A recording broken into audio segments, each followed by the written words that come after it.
Let's now go live across to the Parliament, where Commerce Minister Piyush Goyal is addressing the parliamentarians. नियमित रूप से चर्चा करते रहे हैं।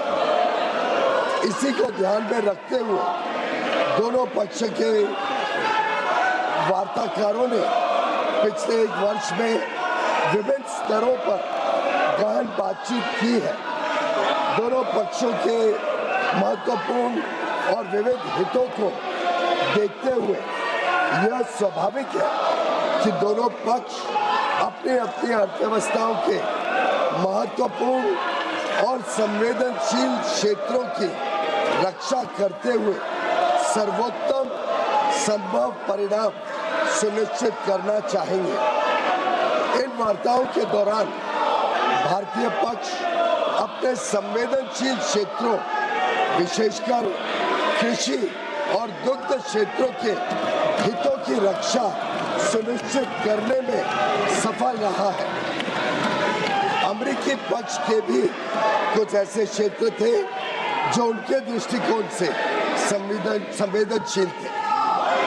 लगभग एक वर्ष तक चले कई दौर के विचार विमर्श के बाद दोनों वार्ताकार दल द्विपक्षीय व्यापार समझौते के कई क्षेत्रों को अंतिम रूप देने में सफल रहे।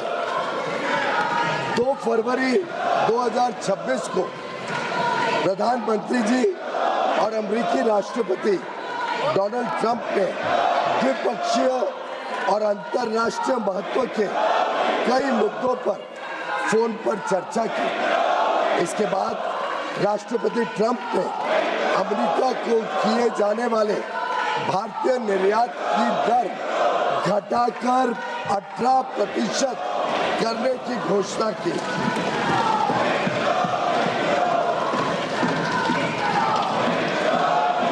मैं इस बात पर जोर देना चाहता हूं कि यह अमेरिका द्वारा कई प्रतिस्पर्धी देशों पर लगाए गए टैरिफ से कम है, जिससे अमेरिकी बाजार में भारत की निर्यात प्रतिस्पर्धात्मकता में वृद्धि होगी।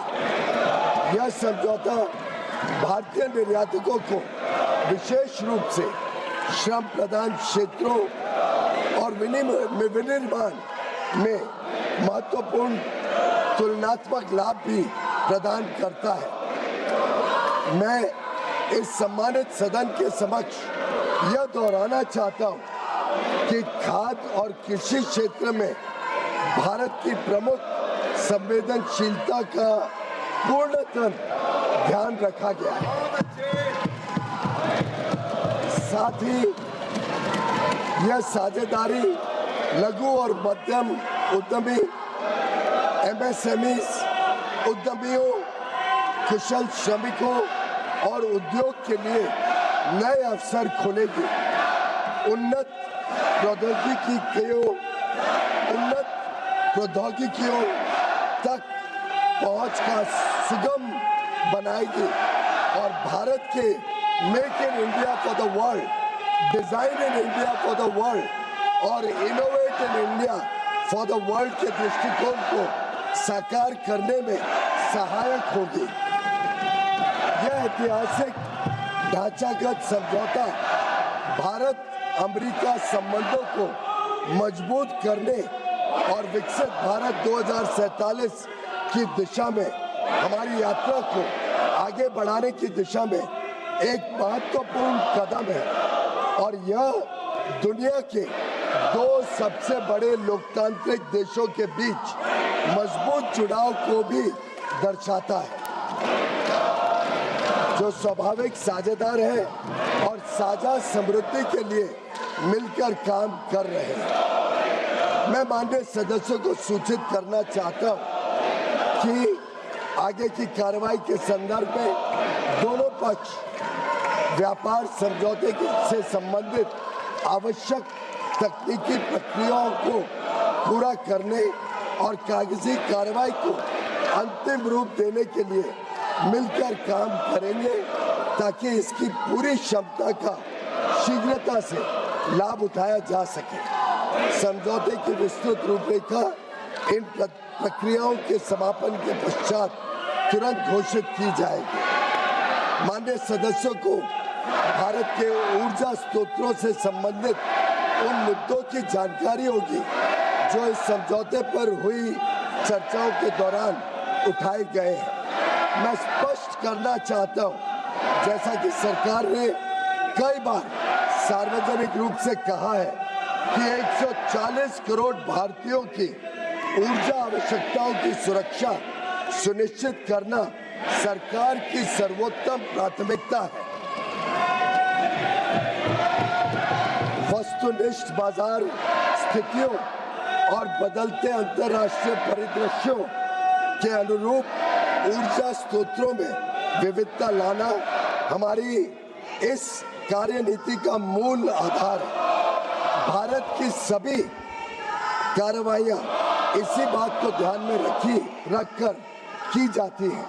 अतः मैं माननीय सदस्यों से इन मुद्दों को समुचित दृष्टिकोण से देखने का आग्रह करता हूं। दोनों देशों के बीच भावी व्यापार अवसरों के संदर्भ में माननीय सदस्यगण इस बात को समझेंगे कि भारत और अमेरिका काफी हद तक एक दूसरे की पूरक अर्थव्यवस्थाएं हैं। जैसे जैसे भारत विकसित भारत के पथ पर अग्रसर हो रहा है, हमें ऊर्जा, विमानन, डेटा केंद्र, परमाणु ऊर्जा आदि सहित कई क्षेत्रों में अपनी क्षमताओं को बढ़ाने की आवश्यकता होगी।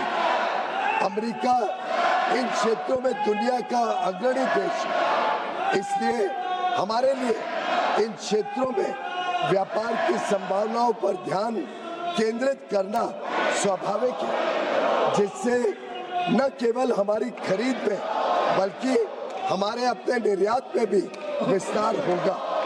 हमारा अनुमान है कि तुलनात्मक लाभ के परिणाम स्वरूप कई क्षेत्रों में भारत का निर्यात अमेरिका में भी काफी बढ़ेगा।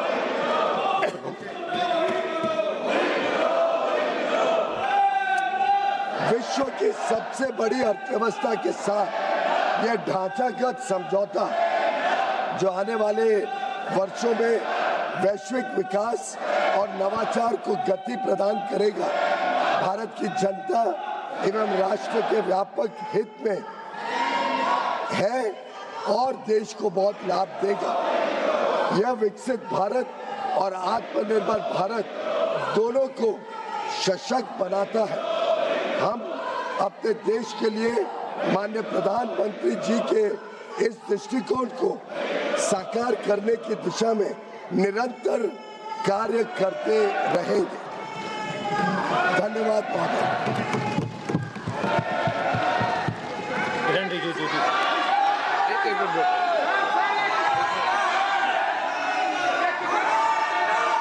माननीय सदस्यगण,